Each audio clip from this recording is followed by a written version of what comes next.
in the first segment, you used the term woke, and you said that woke is what was sort of ruining everything. No, I didn't say ruining everything. I said that's why Trump could get reelected. That's why Trump could get reelected. Yeah. Woke is a word used by the Black community to note that we must be aware of social injustices. But words migrate. Why is that a bad thing? It's not a bad thing, and originally that was absolutely a great thing. Alert to injustice. Who's not for that? But words do migrate. At all concerned about the fact that the International Criminal Court just today issued a subpoena for Bibi Netanyahu. The debate ignited almost immediately when Sunny Hostin pressed Bill Maher about his use of the word woke. She thought she had set a clever trap, suggesting he'd betrayed his own liberal roots by adopting what she called a weaponized term. But Maher didn't flinch. He corrected her instantly, clarifying he never said woke was ruining everything, only that it was why Trump could get reelected. The tone in the studio shifted from polite banter to electric tension. Maher's delivery was calm, surgical, but his words struck deep. You could feel the audience realizing that this wasn't going to be a typical The View fluff segment. He came armed with clarity, intellect, and a refusal to play the predictable game of guilt by association. That opening exchange set the stage for a masterclass in dismantling the modern woke narrative with pure logic. Segment, you used the term woke, and you said that woke is what was sort of ruining everything. And I know that you're... No, I didn't say ruining everything. I said that's why Trump could get reelected. That's why Trump could... Hostin's attempt to moralize the term woke quickly backfired. She tried to frame it as a sacred word from the Black community, a call for social awareness, but Maher's response was pure precision. He acknowledged its roots, praised its original intent, and then coolly explained how language evolves and can be twisted into something divisive. That's when the brilliance of his approach became clear. He refused to play defense. Instead, he turned the table completely, exposing how woke had transformed from a call for justice into a badge of moral superiority and censorship. The crowd's silence said it all. They were watching a veteran intellectual navigate an ideological minefield with ease. Maher wasn't attacking the left. He was holding up a mirror to it, and the reflection wasn't flattering. Had any doubt that I was right about the change that's happened in the left? Watching people protest for an organization like Hamas? That straightened me up pretty. Maher pivoted from semantics to substance. The conversation hit a deeper nerve. He spoke about the left's shift in moral alignment, pointing out how shocking it was to see people now protesting in support of organizations like Hamas. That line landed like a hammer. The humor in his delivery masked a deep frustration.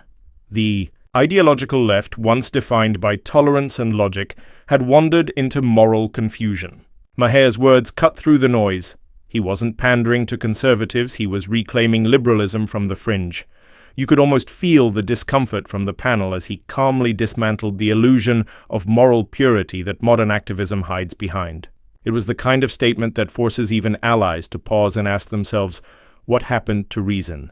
Me that in the first segment, you used the term woke, and you said that woke is what was sort of ruining everything. And I know that you're... No, I didn't say ruining everything. I said that's why Trump could get reelected. That's why Trump could get reelected. Yeah. So the term woke has been, in my view, co-opted by the right and weaponized and bastardized. And so I was surprised to hear you use the term because historically, as you know, because I think you're quite brilliant, that woke is a word used by the Black community to note that we must be aware of social injustices. But words migrate. The tension reached a boiling point when Maher challenged the left's selective outrage over human rights. He reminded everyone that if these woke advocates truly cared about justice, they'd be horrified by the oppression faced by women in Gaza or under strict Islamic rule. The camera captured Sunny's uneasy silence as he laid it out. Women in these regions have no rights, no voice, and no freedom, yet the same activists who champion equality in the West remain silent about it. His tone wasn't angry, it was incredulous. It was as if he was pleading for consistency rather than victory.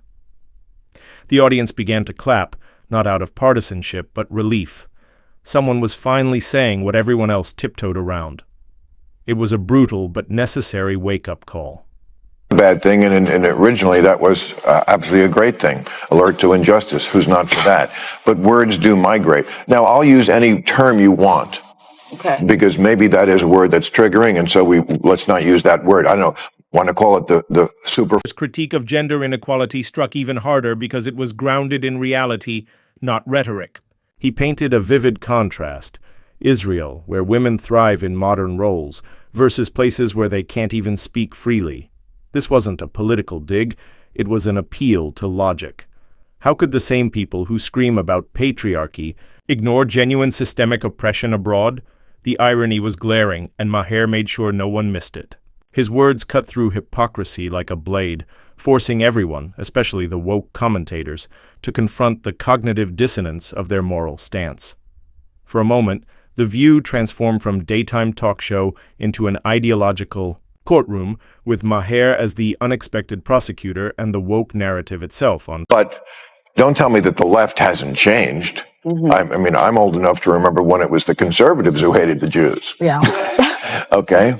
That was a joke. But, Too dark. Well, maybe it is, but it's true. I mean, you know, if I had any doubt that I was right about the change that's happened in the left, watching people protest for a terrorist organization like Hamas, that's.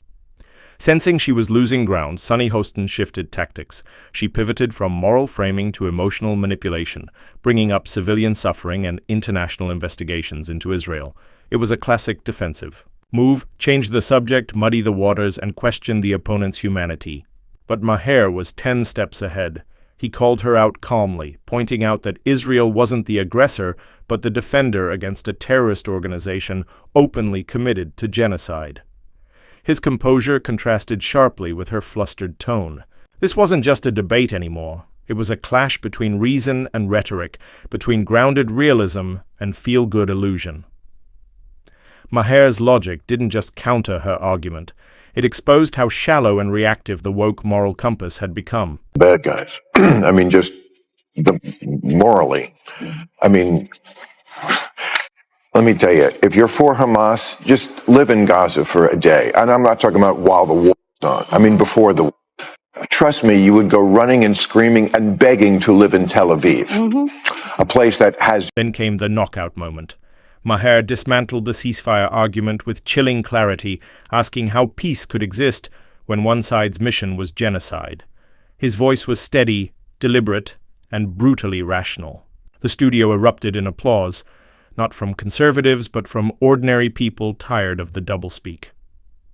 Sunny Hostin looked visibly rattled, realizing that every emotional pivot she attempted had failed to shake his composure. Maher's ability to articulate uncomfortable truths without rage or insult made his message even more devastating. He didn't just win the debate, he reframed the entire conversation about moral courage. In that moment, the audience wasn't seeing left versus right. They were seeing common sense versus chaos. Next voice, as the applause echoed. Maher doubled down, reminding everyone that this isn't about sides.